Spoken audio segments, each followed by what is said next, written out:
Thank you so much. Thank you so much, Pam, for such a beautiful introduction. Thank you so much. And everyone here for your time being here.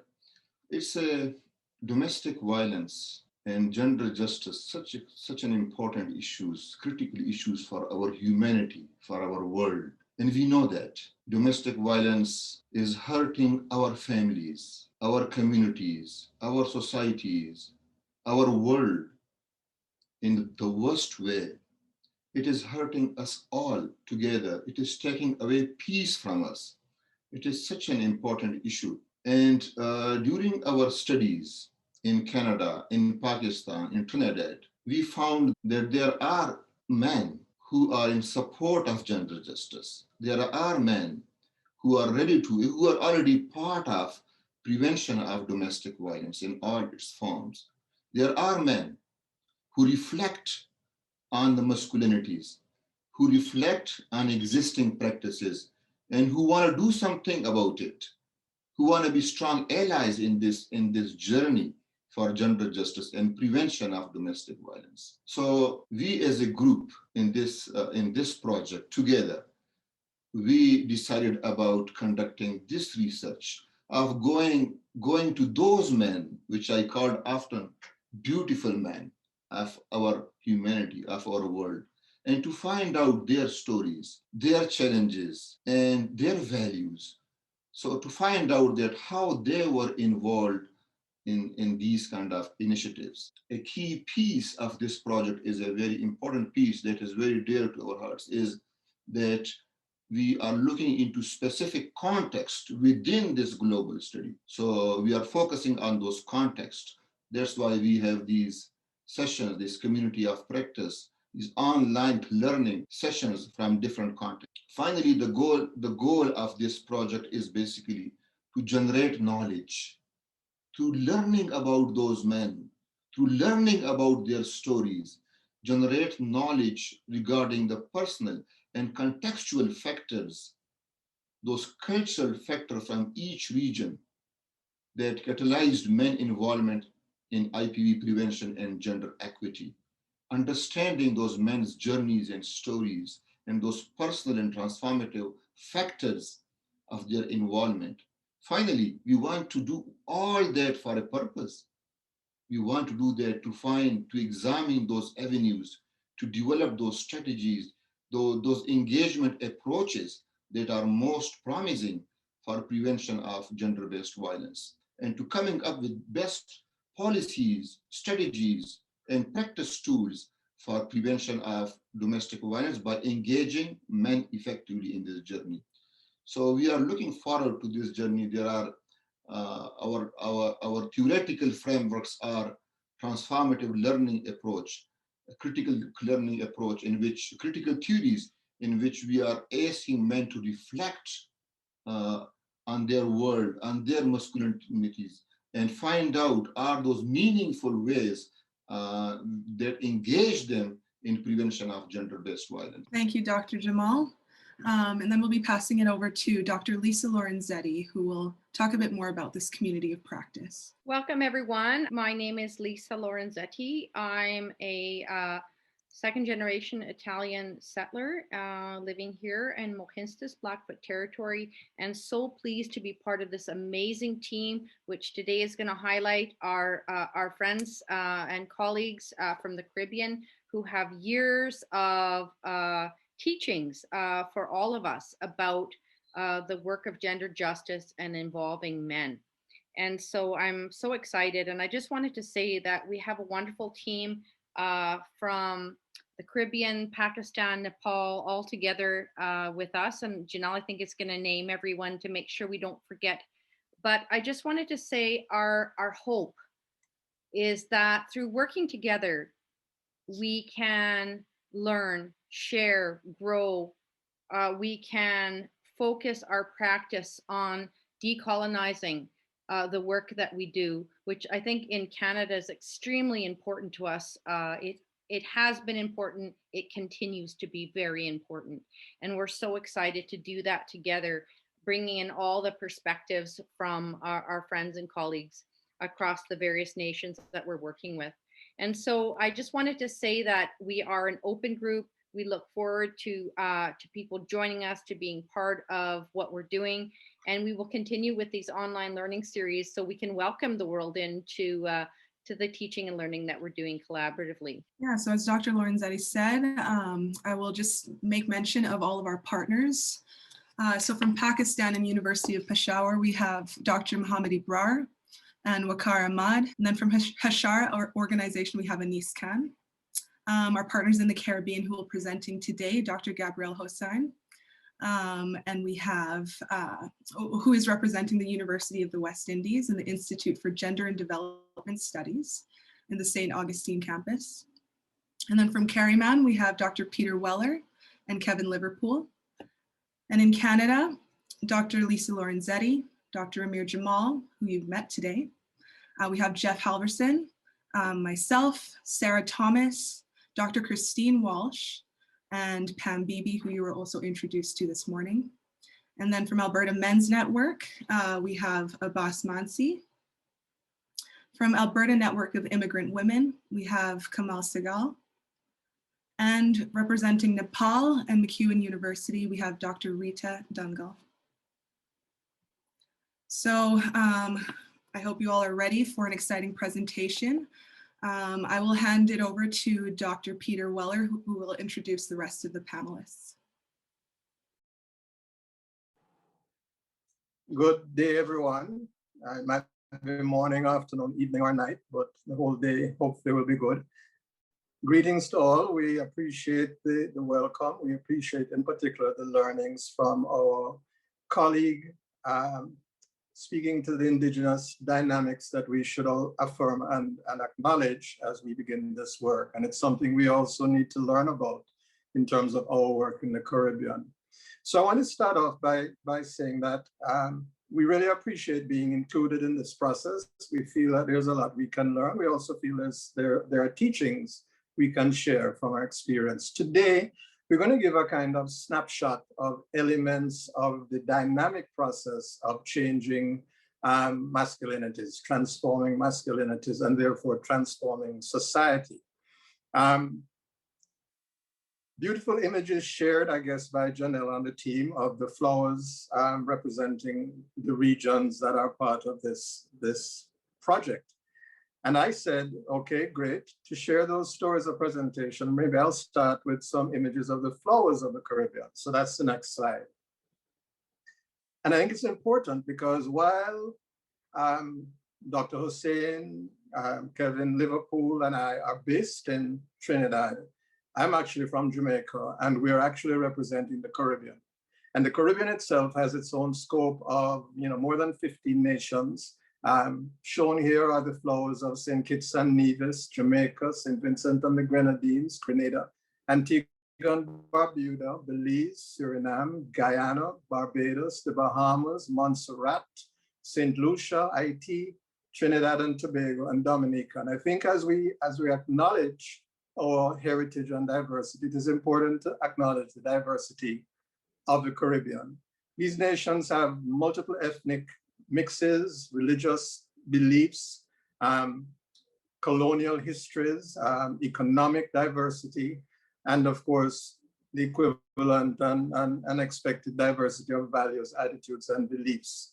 So that we're talking about a Caribbean that is quite diverse and transforming in different ways at different rates. So as we talk today, we'll talk about some of the initiatives that have been taken to assess and understand masculinity and change it. But this must be understood in terms of the real scope of having all of these islands and countries spread across a region. Most people across the world, if they don't know about the Caribbean from our music and our athletes, they know about it because of our cricket team. And I wanted to just highlight the title of this slide, which shows where the Caribbean is located, south of Florida in the United States, east of the Central America and Mexico, Panama, and north of South America, Venezuela and Colombia, Brazil, etc. I think it is really important to understand that the Caribbean, therefore, is a region that is quite disparate in terms of its location. but it's also burdened by that colonial heritage of nomenclature, the West Indies. And as we try to transform to a Caribbean that is unified while still respecting our diversity, we have a number of battles to fight, including the identity of the Caribbean. So I highlighted it here because, of course, as we try to transform, we have to acknowledge that every change comes at a cost. And for those who are familiar with cricket and the West Indies cricket team, we will understand that that's a brand that's very valuable. It may not have the luster it once had, but what would happen if we change it to the Caribbean team? How would that brand change? How would the identity change and the value placed on it? And so as we talk about transforming masculinities, I think it's critical that we appreciate that as we attempt to transform masculinities, we have to understand that it's a process, that it comes at a price, that for some men, it's a demotion to equality. And that the heritage that we have, as reflected in this second graphic, here we can go to the map, reminds us that, while we are very aware that, most Caribbean people are seen as coming from the continent of Africa, so they're Afro-Caribbean. There are many Indo-Caribbean, Asian Caribbean individuals, as well as European, all as settlers coming after the indigenous tribes, which are varied and have been spread across the region. So that we have a diverse population that is struggling to create an identity. The CARICOM community, which was seen as a follow-up to the concept of a federation, is still striving to pull us together. But we have a lot of work to do if we're to facilitate social change, if we are to deal with the actual behaviors that influence the social fabric, including violence and gender-based violence. We have a history in the Caribbean of trying to do work with masculinities and to prevent gender-based violence. And I just listed some of the entities here that have evolved over the reason. And I've only listed the ones that are addressing particularly masculinities. So to the left, you have Women's Media Watch, which is an example of one of the organizations in the Caribbean, this one based in Jamaica, that was one of the first to try to pull together a group of men to engage in advocating for gender equality, etc. And out of Women's Media Watch came a number of initiatives. Similar initiatives are, of course, present in the rest of the region, but we don't have time to cover all of them.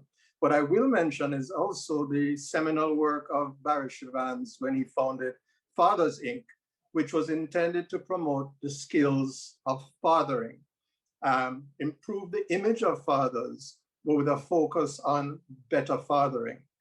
I think these two entities, provide a context for where the work in masculinities has come from. It's come from the initiatives of women and feminists and women's rights organizations who have targeted trying to engage men in that social transformation process. Where men have become involved really has been in the context of their role as fathers. And as a result, that work has really been a great part, to a great part influenced by men in their roles as opposed to masculinity and as an identity. We've had also organizations like Men Against Violence Against Women in Trinidad.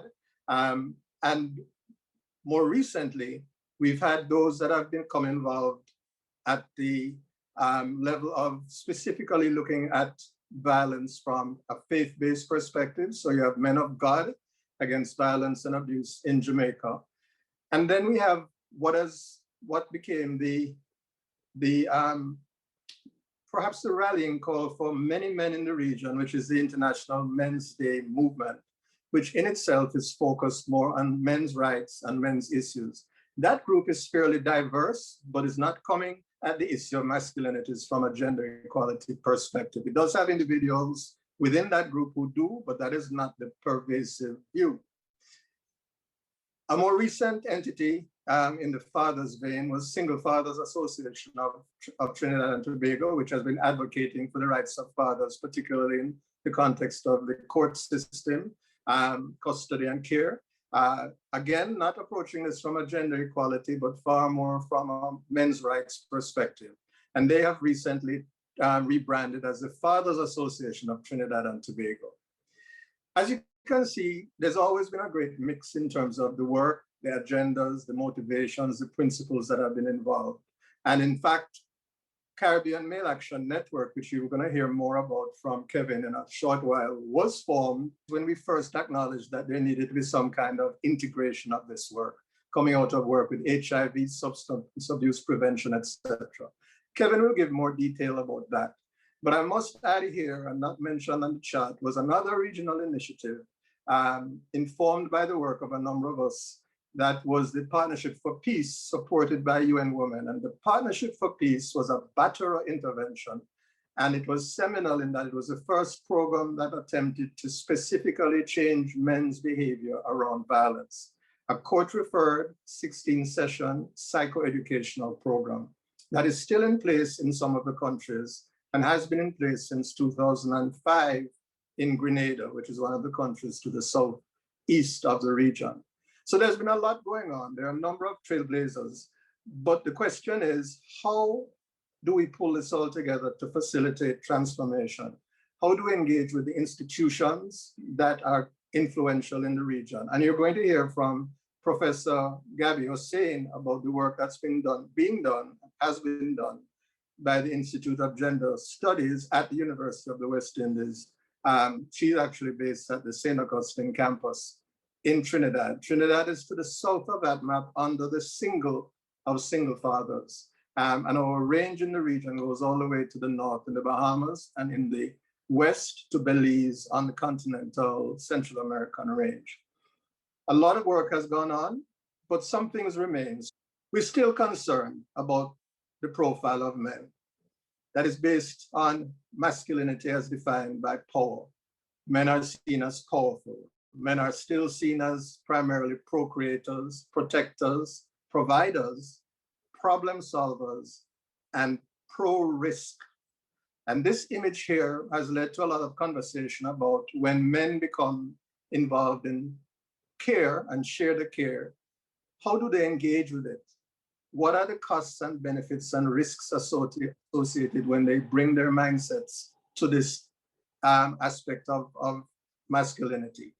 While we'll be talking primarily about domestic violence, it is very important to keep in mind that the masculinities that we are talking about are not just the toxic masculinities, but the positive aspects of masculinities and how to integrate and facilitate all the best and good that we can about men as they learn about masculinities.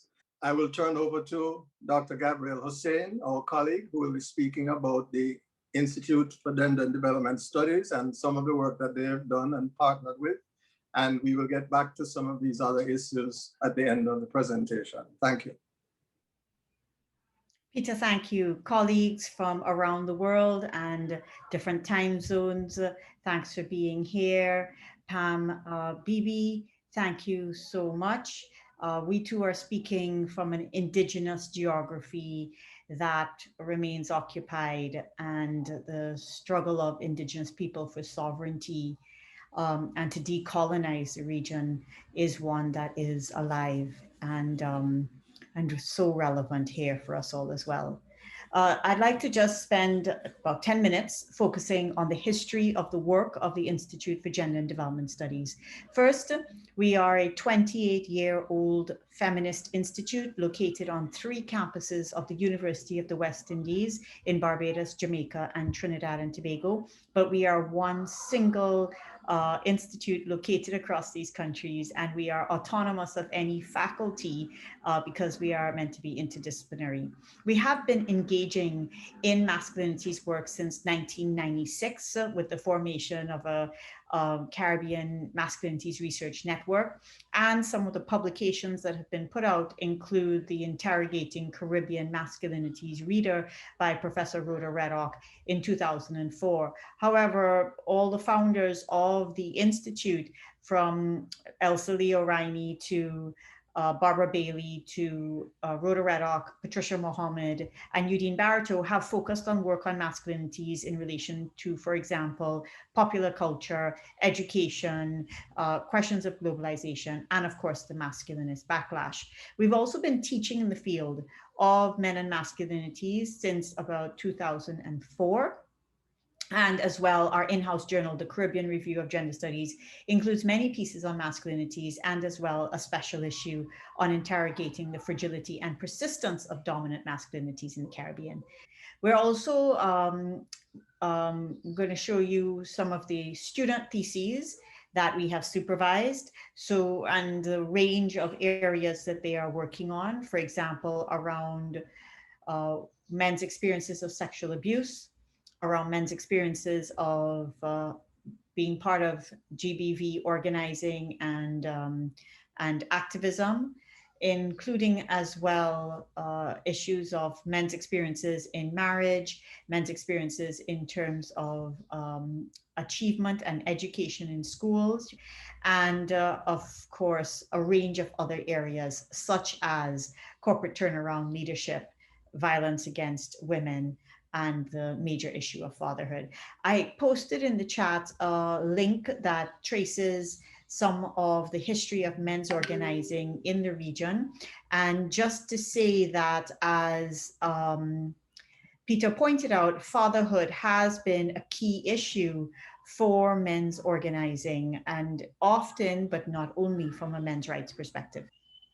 I'm going to just speak now about some of our work over the last 5 years in terms of activism and movement building. So our Red Card Rape Culture Workshop is a methodology that we created that is meant to walk men through coming to understand what rape culture is. And it's a really simple, highly adaptable methodology where statements are read and participating men will red card the statements that they disagree with. Yellow cards are for ambivalence and green cards are for agreement. And one of the things that this does, and indeed the history of the IGDS, involves active creation of popular and participatory pedagogies in many, many forms, games, using chalk in the campus for chalk graffiti, so many things.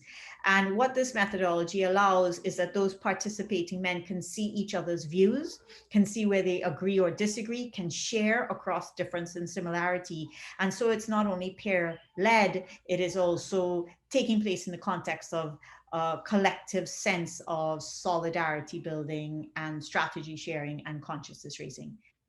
We've also had the Pull Up Your Brethren campaign, which is part of the Sexual Culture of Justice Project. And in the Caribbean, brethren refers to one of your friends, and pull up means to kind of, in this context, means to hold somebody, hold a man, to account for participation in sexism or violence or for tolerance of it. So pull up your brethren is a kind of bystander language.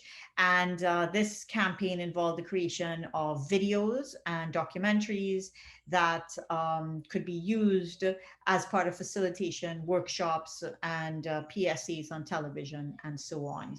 It was focused on enabling men, in essence, to be champions for ending gender-based violence. Moving on. We were part of what we call School Children Say NGBV campaign, where we worked with a poetry collective that created a spoken word play, which ran across 40 secondary schools, and in which the school children afterwards were asked questions about their understanding of the play, and it was essentially about consent. And then we took the responses from the secondary school students and we put them up on electronic billboards across the country. And our feeling was that even if young people were not reading the newspapers or watching television, they may be driving in their cars or in public transportation and see these messages. And you can see, for example, one of the billboards here and some of the messages. So this language comes directly from secondary school students, and again is involved in highly participatory, highly peer-led, and highly collective methodologies. So you can see GBV is not being able to have a voice of your own. GBV, as the previous slide said, is not listening when she says no. And then what does GBV mean, for example, as we would go on to see respecting girls and women's decisions. And this is a really important one, helping girls and women to speak out. So this was our School Children Say Ending GBV campaign. We've also had a Caribbean Men Can campaign, and this has had multiple kinds of instantiations, including getting men to do videos where they say Caribbean Men Can. We also put up the hashtag on bus sheds in different parts of the country as well, just to say Caribbean Men Can. And again, some of these messages, they cover a range of areas, as you will see here, from sexual harassment to political leadership to media. And you can go to the other slide, which shows some more of the messages, and take a chance to look at some of them. We also printed these messages on hundreds of paper flags, and I'll show you an image of them in our International Women's Day March so that both women and men can have access to these. And as well, we of course had them as a social media campaign, and we ran some of them as radio PSAs. So you'll see, for example, Caribbean women are climbing the corporate ladder, but are still underrepresented at the top. Caribbean men can make boardroom equality our business. Women in sports deserve equal pay for equal play. Caribbean men can change the game. And we created these in the Institute for Gender and Development Studies. I mean, we are not experts in communication campaigns, so this is really coming out of our instincts as feminists wanting to popularize our message and reach to communities that are diverse in multiple ways. We've also been incorporating what we call a popular action approach into our teaching, specifically in our Men and Masculinities in the Caribbean course. We have been doing popular action since 2006, which makes students go onto the campus space itself and engage in movement building that is always creative, interactive, accessible, and so it's explicitly about teaching them organizing and activist skills in a very small, manageable way.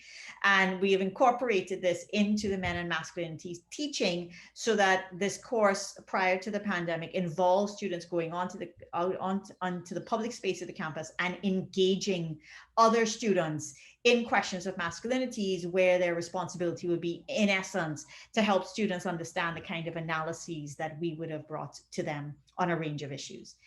This year, because of the pandemic, and you can switch slides, we've transformed to other kinds of interesting things, which is, for example, connecting students with pro-feminist men across the Caribbean and having them interview them, and through that kind of active learning come to understand how men are defining, engaging in feminism, what lessons they are learning, what challenges they face to as men perhaps involved in gender justice and so on. So these are just some examples.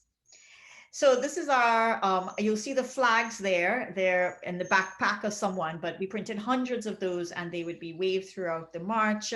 And we also, in our women's organizing, and this is typical of the Caribbean, you know, women's organizing in the Caribbean, because it also intersects union and labor-based organizing, because it may intersect much broader issues of social justice, has always involved men, whether it was Pan-African movements, whether it was nationalist movements, Black Power movements.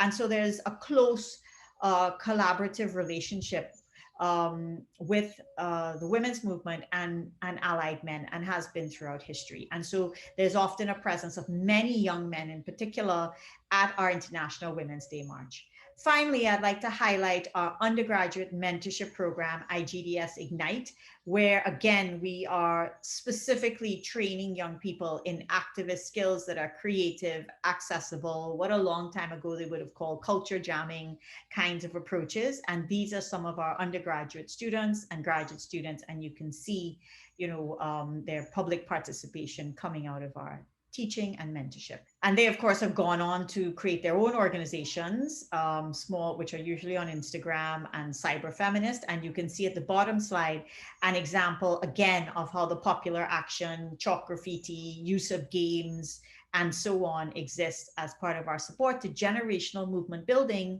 that can enhance a kind of pro-feminist masculinity.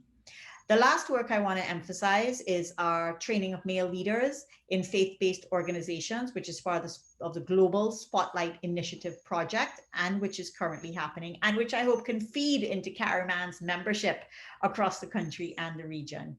And the last slide will just tell you how you can find IGDS. So we can leave that up for a second. Very easily on our website, on Facebook, on Twitter, and on Instagram. And joining us will give you a chance to see how much we create in terms of campaigns, toolkits, and methodologies. I haven't today highlighted our work in terms of gender-based violence or child sexual abuse and incest, but I wanted to focus here specifically on the creative ways we've tried to transform and engage masculinities. Thank you very much, Gabby. And my job today is to share about the Caribbean Male Action Network, CARIMAN. And as Peter would have shared at the beginning, a list of organizations that have been working in this field with men and boys.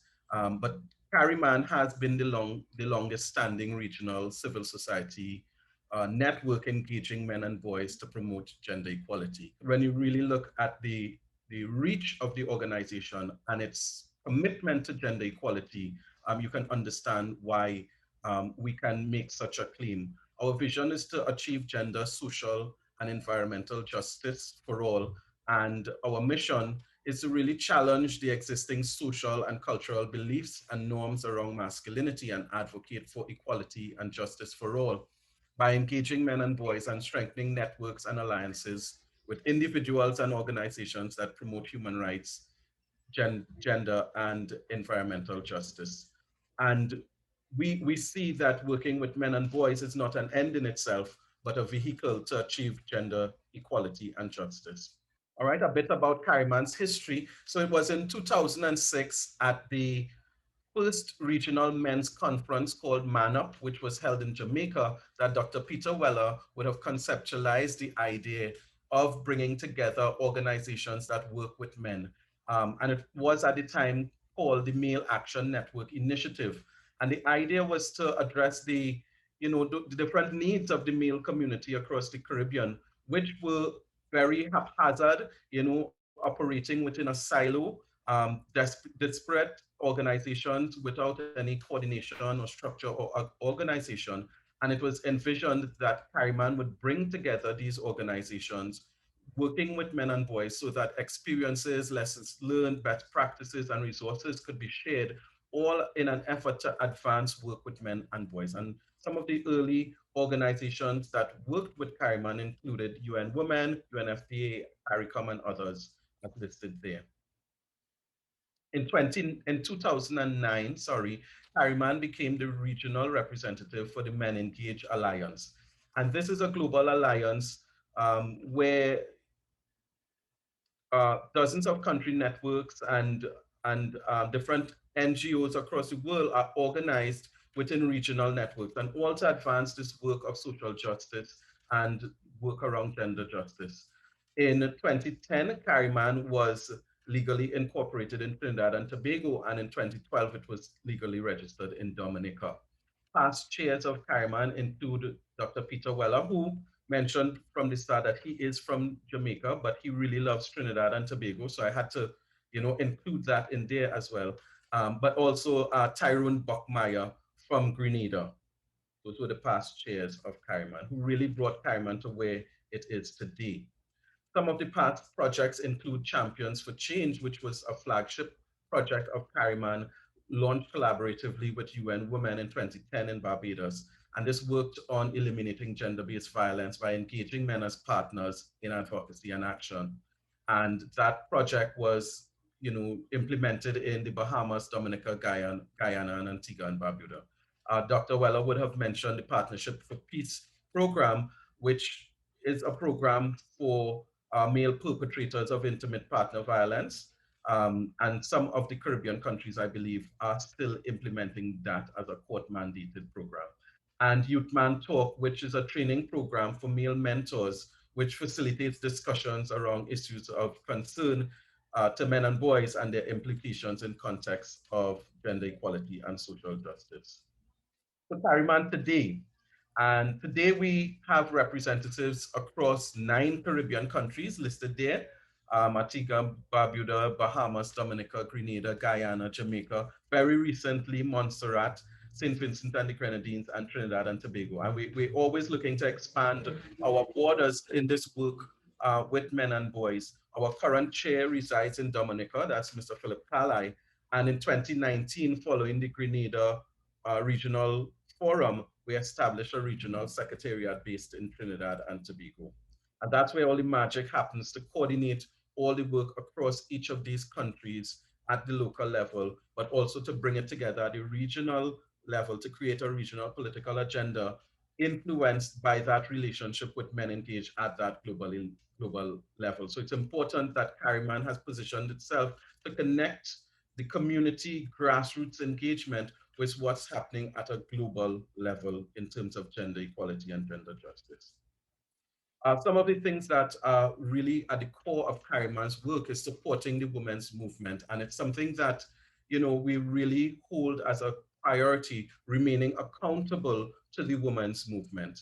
I had one man once, approach me and was like saying that he cannot understand how that makes sense, that an organization that works with men says that it's accountable to the women's movement. And that just gives an idea of some of the feelings around how work with men and boys should be framed, and the feelings around, men's feelings around the women's movement and feminism. This here is an example of a social media campaign that we ran during 16 Days of Activism, which really, showed our solidarity and our accountability to the women's movement and the messages that they support and produce.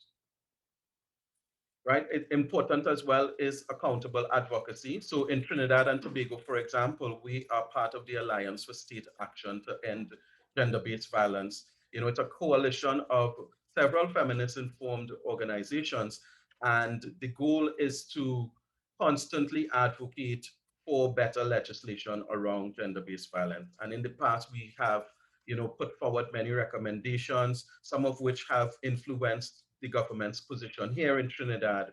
And, who knows, this could be something that would expand regionally. Also important is building men's solidarity. And quite recently, Carryman would have launched a men's pledge in Trinidad. And this was coming out very much as a reaction to the rising incidents of violence against women that we were experiencing in Trinidad. And what we wanted to do was create a very clear and measurable set of values that men can commit to in their day-to-day lives.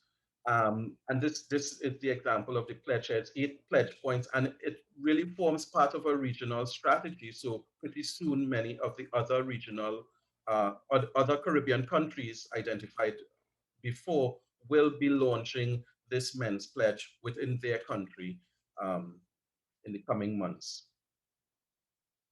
However, the work is not without backlash and resistance. So as great as it is working on the front line, engaging men and boys, and working to change social norms and attitudes, these are some of the responses that we often get. And this is some that was pulled off of Facebook following the launch of the Men's Pledge. One thing that we found with the Men's Pledge, it was very popular among men in government. So several local government representatives, some politicians signed on and were even interviewed on TV on why they signed on. But comments like these represent still that sort of resistance to the change that we are trying to stimulate across society. And oftentimes you hear men saying things such as, people from our organization, Carryman, is just being used as pawns by feminist organizations. And, it's really, you could see that reflected here. I won't read it out, but this just gives an idea of, what we are faced with in terms of changing behaviors and some of the norms. But looking forward, we have a series of really exciting projects. In Trinidad and Tobago, we recently entered a technical agreement with the Inter-American Development Bank to launch a project that will work with over 600 adolescent males over 4 years, where we will work on these gender issues and really excited about that. We recently concluded the Sexual and Reproductive Health and Rights for All project, which produced a 10-country study on SRHR, as well as a toolkit for community civil society organizations working with men and boys in the area of SRHR. Currently, we have the Generation Equality Forum Platform for Action, which will really build an advocacy, priorities around advocacy, around gender-based violence and SRHR, as well as develop a network of change makers that will equip young people to advocate for changes within their spaces. Really excited about the Caribbean model for behavioral and cultural change, which falls under the Spotlight Initiative. And Carryman working alongside with the Institute for Gender and Development Studies, as well as the Caribbean Alliance for Psychologists Association, will be developing an intersectional model that looks at the drivers of change to map out the different pathways that we can achieve this behavioral and cultural change that we seek. And climate change is a new area that we are pressing on into and looking at that intersection between masculinity and environmental issues.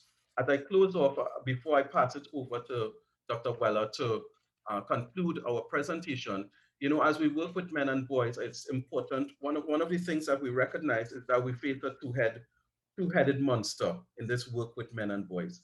One head is sexism, you know, and that's the misogyny and the hostility and the aggressiveness and that constant desire to oppress and dominate men and women, you know, in terms of that patriarchal ideals. And, you know, it's easy to point that out. It's easy to recognize that. And it's easy for rational, reasonable people to reject that. The other head of this two-headed monster is benevolent sexism. And we hear this coming out a lot when, you know, men and women speak about men as being natural providers, or it's a God-given right to be protectors of the homes and head of the households.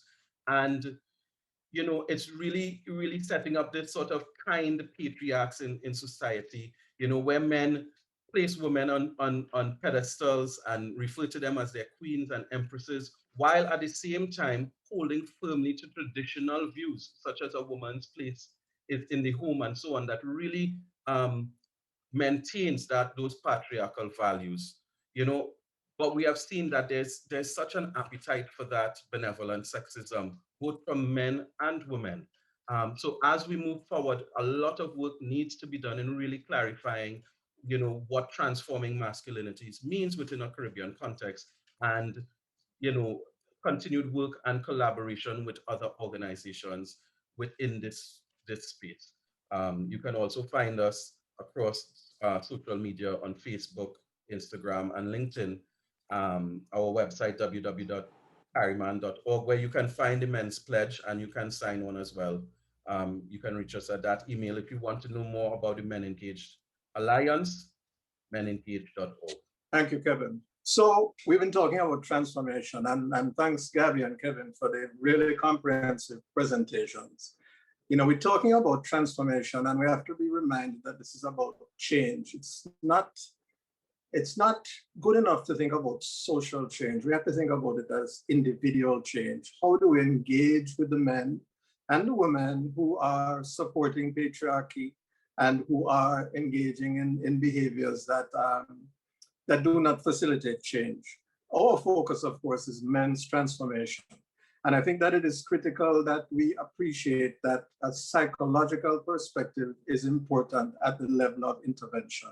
We have to understand the mindsets of the people who we're trying to engage with, and we have therefore to engage with them.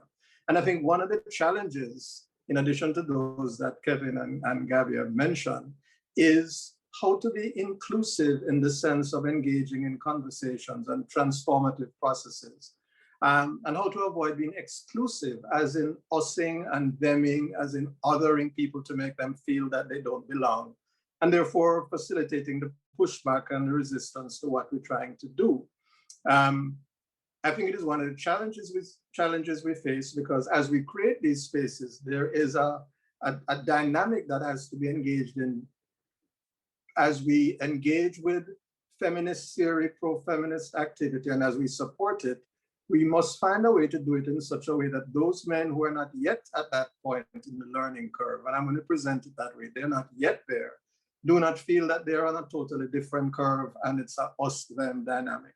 So how do we engage with these men? Well, one of the ways I think will be found in the work that our team is doing in this project of transformation. And I think that it is going to be critical that we conceptualize how we target this.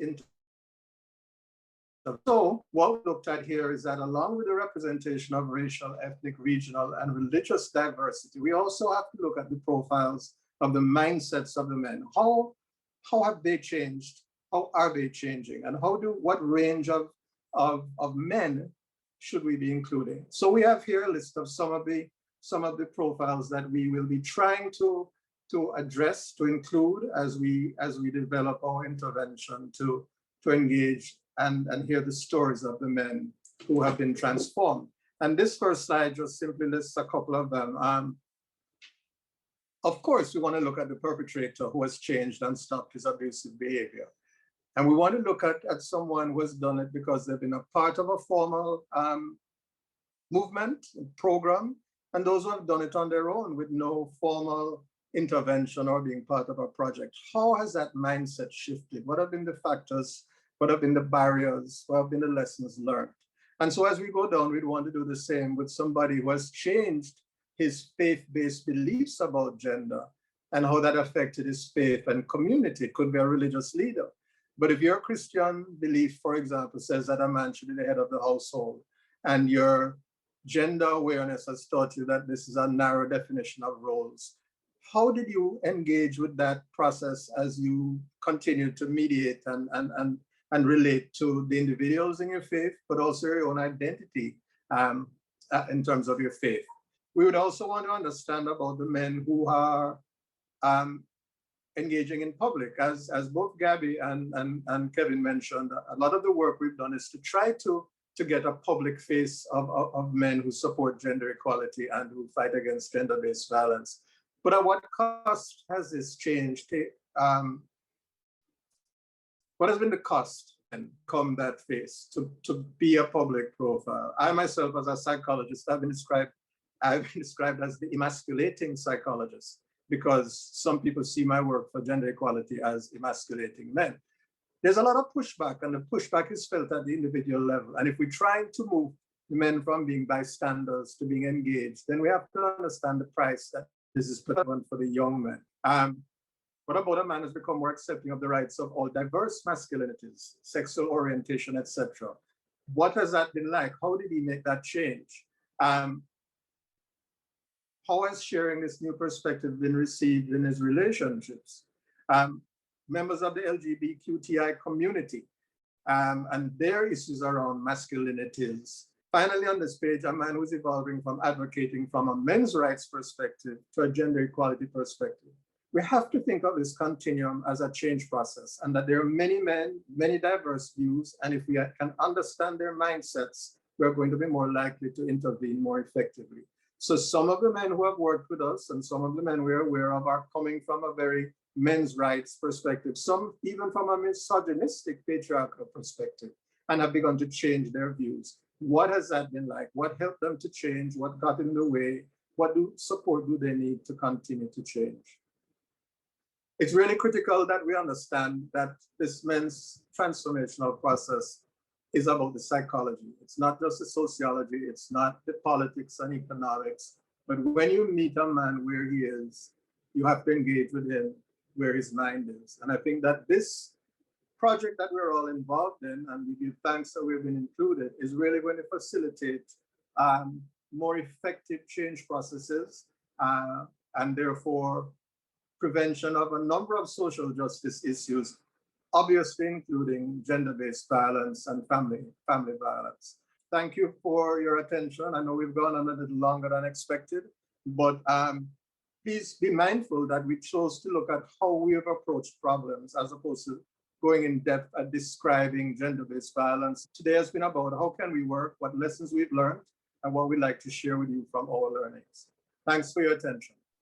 Thank you so very much to our presenters today. That was an amazing presentation. It was, I know for me on this Thursday morning, very invigorating to hear about all of your work and transforming masculinities in the Caribbean. We saw a range from the personal to the interpersonal, what's changing in communities, nationally and internationally. So again, many thanks to our panelists for today.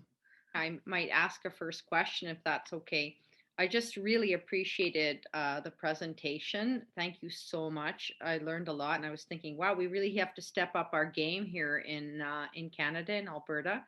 But one of the things that was on my mind is, and Dr. Weller spoke to it again in looking at the types of transformation, is the intersections of people's identity and how that impacts the work of gender-based violence prevention, sort of. And so from the Canadian context, we are looking at those intersections all together, sexuality, gender, race, sort of status, as far as settler and Indigenous status. And so what does that mean for the work? And I'm just wondering how you engage with those intersections, because there's lots of tensions among them. So any thoughts about how that work's being done in the Caribbean?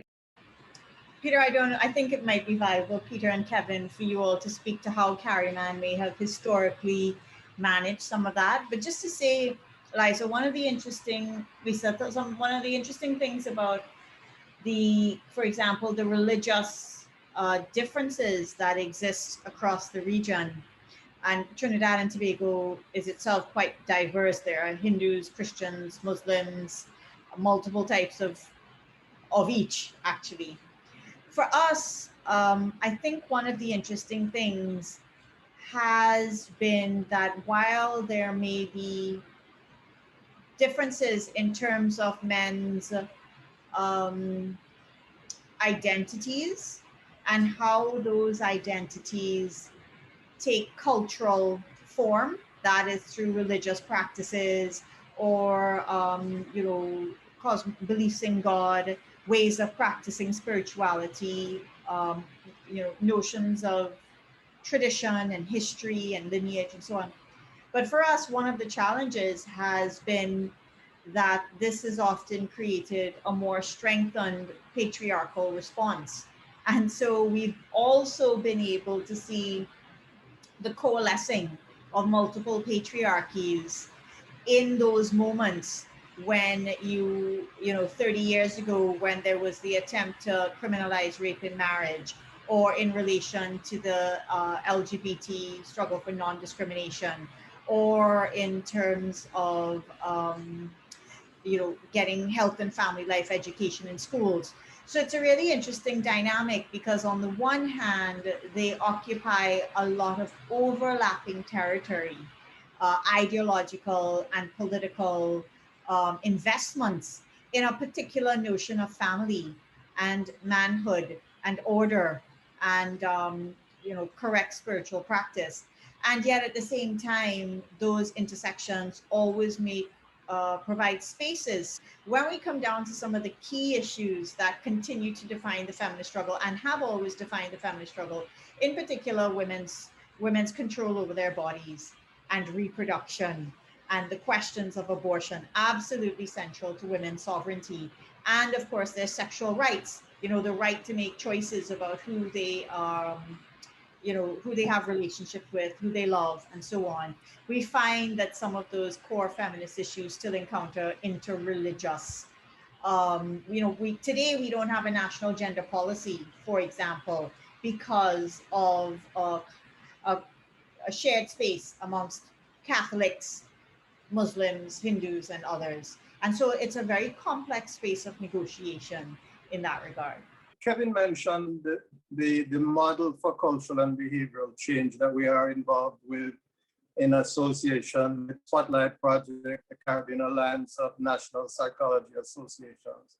And I think it's important to understand that that model is intended to begin to unpack some of these intersectionalities as they affect boys and men along the life course. So it is creating a frame of reference for examination of these issues that can begin to unpack what is going on and what needs to happen. I will add to that, though, that it is so important to have the space for these conversations. Now, to the example that Gabby mentioned about faith-based organizations, it's that very often issues around gender and gender-based violence are engaged with almost adversarially from the beginning. And there's not an attempt to identify elements within the faiths that would support the objectives we're trying to obtain. So we begin by challenging core beliefs that are at the front of the page without going in further to look at the beliefs that might be in consonance and in support of what we're trying to do. And I think this is one of the strategic errors that is sometimes made. In all areas of intersectionalities, we start with what we disagree on rather than what we agree on, and then building from there. And I think this was at the essence of when Kariman started. It was creating a space to see what we all agreed on as the problems in society, and then to begin to try to identify how we could address them, including what we agree to disagree on, etc. A lot of the work in this area, I think, too often begins with us-them adversarial approach. And I think that's one of the things that is changing in the work that IGDS is doing, that Kariman is doing. And it is going to make a big difference in terms of the impact. If we can have conversations with the people we disagree with, then we can find out what we agree. But if we are exclusive in our approach, and I'll say, for example, Kariman has evolved into an organization where you have to sign on and agree to certain principles to be a part of the organization. If you don't sign up for these pro-feminist principles, you can't be a part of the organization. That automatically makes it an exclusive organization, which has its implications.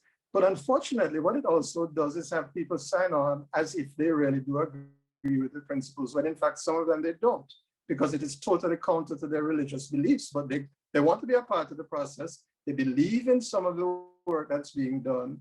And so it generates a potential, and I say it's a potential for inauthenticity. And that inauthenticity, when people don't trust each other, is the genesis for conflict and power plays. So my finger is not pointing at Kariman, because I'm a part of Kariman. They're dynamic processes, but we must understand the impact of the choices we make and what we do.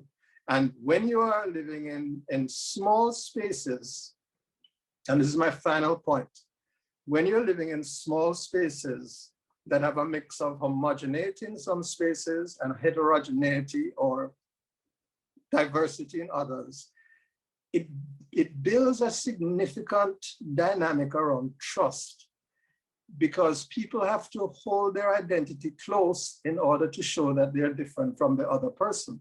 In Trinidad, you'll find folks who are far more Afrocentric in their style of dress, etc., than you would in Jamaica, because Jamaica is 80–90% Afro.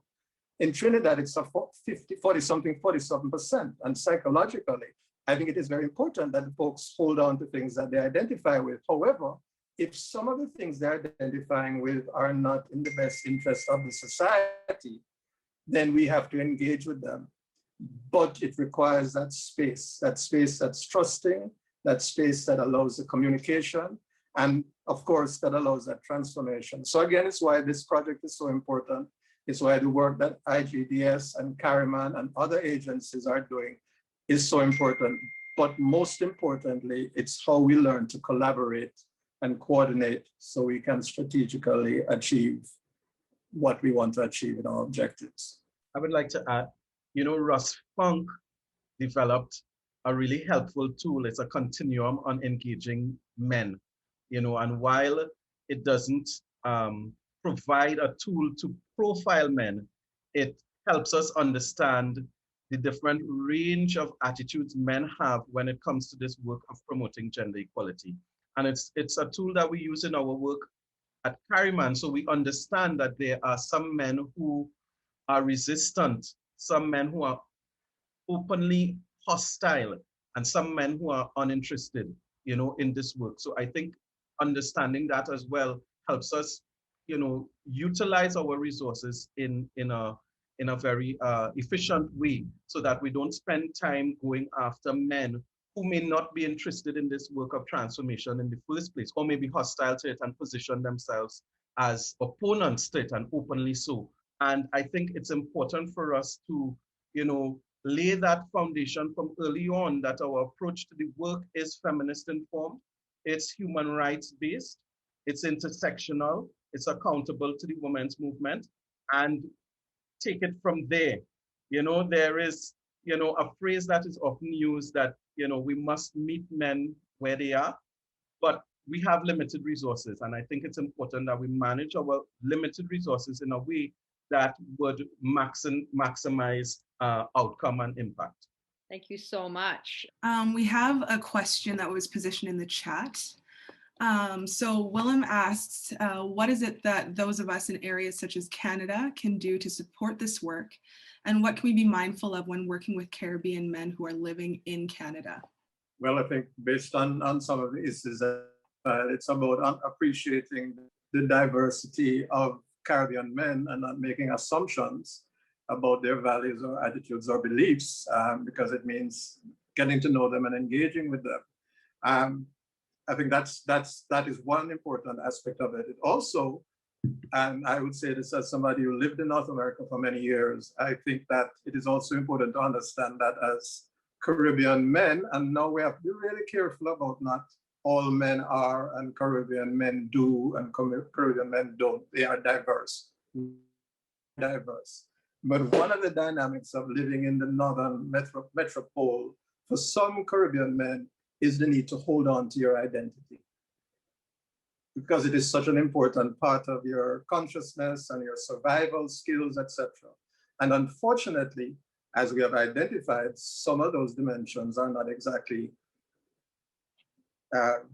gender equitable, etc., etc. So again, if you're working with Caribbean men in North America, you might find resistance to certain beliefs and attitudes that you're trying to promote, which may appear as if the person is not accepting and not ready, but may be a function of their coping strategy for being an outsider in a strange land.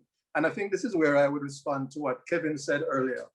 You have to have a principled approach. You need to target your intervention and be very careful that you're not wasting time. However, you need to understand the psychology of the behavior. And when somebody presents with an attitude, you need to understand where the attitude is coming from. When I lived in North America, I was far more likely to use Jamaican curse words. It felt good. It felt like I was affirming my identity. Not that the curse words I agree with, but it was part of my culture and reggae and everything. No, I didn't have to use those words, but it identified me. Anybody seeing would be signal that I was Jamaican. If we're going to understand, and as Kevin said, meet men where they are, it's not about what they present with initially. It's understanding the dynamics that might be influencing that facade. While, not all psychotherapists, and we're not all able to do psychological evaluations, we need to have the mindset to know that when a man says he needs to be the head of the household, it does not mean he believes in beating women. When a man says that a man should be the provider, it doesn't necessarily mean that he doesn't believe a woman should be a provider also. So we have to dig deeper. And again, I think this is what this transformation project is going to allow us to do. It is to get behind the initial representation, to understand the psyche, to understand the process, because the change process, the transformation is a process. And we have to be able to engage and move people through a process. And so our systems have to be ready to do that. So getting back to the Canadian question, if you're working with Caribbean men in Canada, understand the diverse roots they're coming from and the conflicting values they may have, understand that what they present to you as their profile, as their facade, as their persona, may be more complicated than what you're seeing. And so it may take time. But one thing Caribbean people have in common is we like to talk. So if you give us space to talk, we will express ourselves, and perhaps you'll then understand us better. But again, I'm generalizing, so I will pull back on that and turn over to the next speaker. Yeah, I wanted to add that there is a North America Men Engage Alliance which includes some organizations working from Canada, such as White Ribbon Canada. So it would be good to check them out and see the type of work they have done, especially with persons from Caribbean heritage. It's a great question, Willem. Just before we wrap this session and answer Jeff's question, you know, my column in yesterday's Newsday, which is open access, so you can look at it, you know, talks about the role of men's movements in not just taking action on issues that affect men.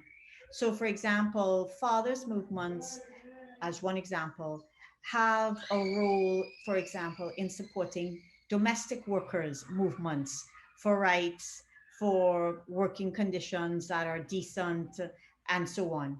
Have a role in supporting nurses' movements. For example, in Trinidad and Tobago, nurses are still on 2013 wages, despite working in the ways that they are in the pandemic. And so I think you've asked an excellent question. And the thing is, across the Caribbean diaspora, there are so many super progressive Caribbean organizations led by, you know, progressive young men, led by women, led by LGBT youth.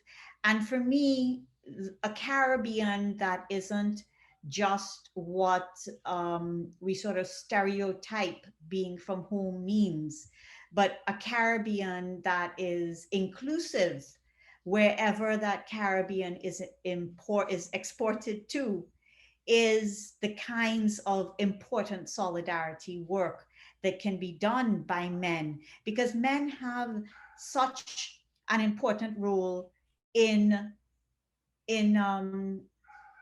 the backlash and in limiting the progressive changes that feminist and LGBT movements have been able to achieve within Caribbean communities. And therefore, they correspondingly have such an important role in opening up those spaces. And so, for example, the way the women's movement has taken on, you know, issues like immigrant issues, you know, like issues of, like I said, the domestic workers around the world, the care economy, the movement to share the care and what that means in terms of care equality and more equal distribution of labor. Those are all the things that I think Caribbean men have such an important role in playing in terms of being allies with a diverse range of progressive movements, both located in as well as part of the Caribbean diaspora. And if I could move to Jeff's question quickly before we go. So Jeff asked an excellent question about social media and how it has changed conversations. And, you know, Jeff, what's going on in the Caribbean is in so many ways textbook of those kinds of tensions as well as overlaps between what social media has done to movements, which is reduce this, I mean, on the one hand, open the space for dialogue, but on another, reduce the space for nuance and personal connection. And so I have found that for a younger generation, existing on social media is so important that there is a way that conversations are had there that have lost touch with what happens when you have to have the difficult, more personal, more accountable conversations in person. At the same time, I think that social media has allowed the extremely powerful backlash to feminism, which was articulated as early as 1986 in the Caribbean, has allowed that to just exponentially increase without accountability, because social media spaces don't have accountability to anybody. They are allowed to exist as subcultures that have apparently no online reality or no online correlation. And so for me, that's been really a struggle to deal with is the extent to which the backlash is organized in things like WhatsApp groups, in things like Facebook groups, in, you know, spaces that are online, in which the kind of discussion that's had is very difficult to go for the what Peter's pointing to, which is relationship building and nuance and listening and learning and so on. And so that kind of, and Men Engaged has talked about this, the misogyny that's now translated itself online is one of the major things that I think we have to be accountable to in the Caribbean. At the same time as you were able to see, social media has allowed us to continue to build a very active and I think very inclusive Caribbean feminist movement, including generational membership across multiple media. Yeah, briefly say that at Carryman, one of our core values is compassionate support for change. So we continue to hold out hope, you know, in this work of transformation. We are very optimistic in the future as we hold ourselves accountable as well to the women's movement and, you know, do our part in our private and personal lives to effect change as well. Thank you very much for today. No, I was just giving my thanks for being allowed to be present, to share my learnings. And I would just add that, again, putting on my psychologist hat, it's one of the lenses we have to look at if we're talking about behavior. We have to understand that if behavior simply changed based on knowledge and information, everything would be right in the world. It's complex and therefore requires complicated interventions. However, those interventions are less complicated if we are in partnership with the various messengers and influential institutions, and we're all on the same page, even though we might be reading different lines and reading different paragraphs. So I look forward to continued collaboration and give thanks for all the work everyone here is doing in their various spaces.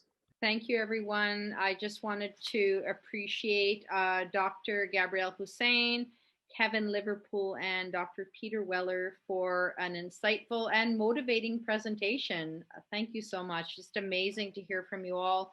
I also want to thank our knowledge keeper from Blackfoot Territory, Pam Beebe, for opening us in a good way, which is really important to our collective work. Take care, everyone. Thanks again.